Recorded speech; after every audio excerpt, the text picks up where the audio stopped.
Good morning, dear students. Welcome to the science class. Today, we continue our discussion on chapter 2 Acids, Bases, and Salts. Reaction of metallic oxides with acids. Take a small amount of copper oxide in a beaker and add dilute hydrochloric acid slowly while stirring. Not the color of the solution, what happened to the copper oxide. We are taking copper oxide in a beaker and we add dilute hydrochloric acid slowly by stirring. You will notice that the color of the solution becomes blue-green and the copper oxide dissolves. The blue-green color of the solution is due to the formation of copper chloride in the reaction. You can see the reaction here. Copper oxide reacts with the hydrochloric acid and forming copper chloride and water. The general reaction between a metal oxide and an acid can be written as metal oxide plus acid will give you salt and water. So metal oxides reacts with acids to give salt and water, and the metallic oxides are said to be basic oxides.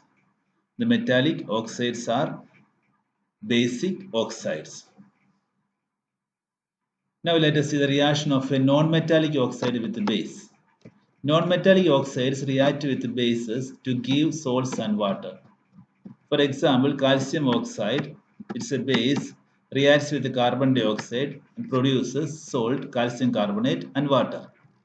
So since this reaction is similar to reaction between a base and an acid, we can conclude that non-metallic oxides are acidic in nature. Non-metallic oxides are acidic in nature. The general reaction between a non-metal oxide and a base, non-metal oxide reacts with the base to form salt and water. What do all acids and all bases have in common? Let us see. Take solutions of glucose, alcohol, hydrochloric acid, sulfuric acid.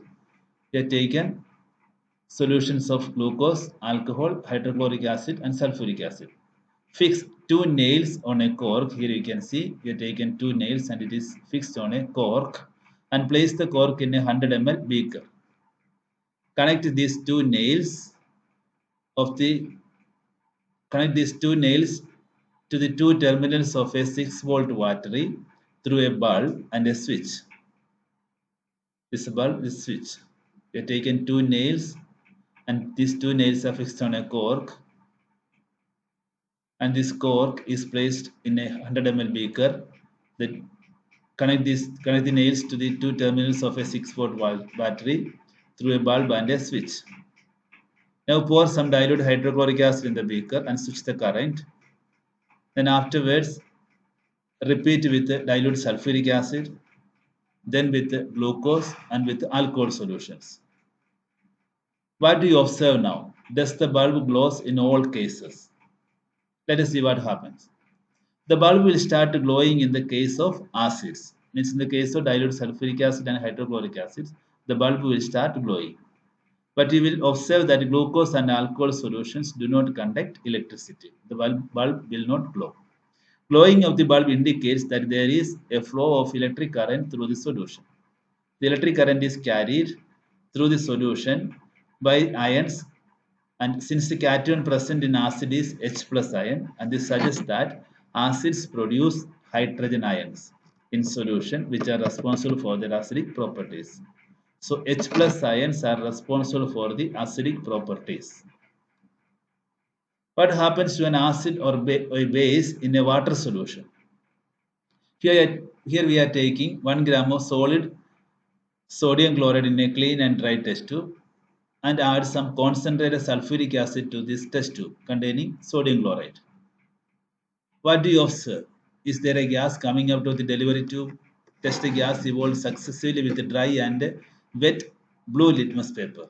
In which case does the litmus paper change color? On the basis of the above activity, what do you infer about the acidic character of dry HCl gas and HCl solution? First, let us see what happens with the litmus paper. If we use moist blue litmus paper, then HCl gas will turn blue litmus paper into the red color. If we use moist or wet blue litmus paper, then HCl gas will turn blue litmus paper into the red. And what happens with the dry HCl gas and HCl solution? And this experiment suggests that hydrogen ions in hydrochloric acid are produced in the presence of water. So hydrogen ions in HCl are produced only in the presence of water. The separation of H plus ions from HCl molecules cannot occur in the absence of water. You can see this particular dissociation. HCl in the presence of water, H3O plus, HCl minus. Hydrogens cannot exist alone, but they exist after combining with water molecules. Thus, hydrogen ions must always be shown as H plus or hydronium ion, H3O plus. We have seen that acids give H3O plus or H plus ion in water. Let us see what happens when a base is dissolved in water. NaOH, the dissociation is taking place in the presence of water. It dissociates into Na plus ions and OH minus ion. Same is the case with KOH, K plus plus, OH minus. Magnesium hydroxide, Mg2 plus plus 2OH minus. So all acids generate H plus ions and all bases generate OH minus ions.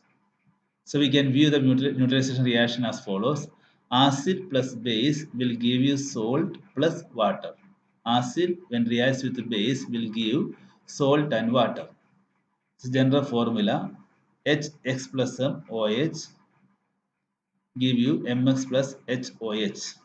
You can see here H plus plus OH minus will give H2O.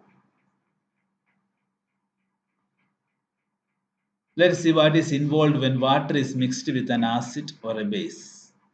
The process of dissolving an acid or a base in water is a highly exothermic one. That means it produces heat. Care must be taken while mixing concentrated nitric acid or sulfuric acid with water. The acid must always be added slowly to water with a constant stirring. If water is added to concentrated acid, the heat generated may cause the mixture to flash out and cause burns. So the acid must always be added slowly to water with constant stirring. The glass container may also break due to excessive local heating. Look out for a warning sign. Here you can see the warning sign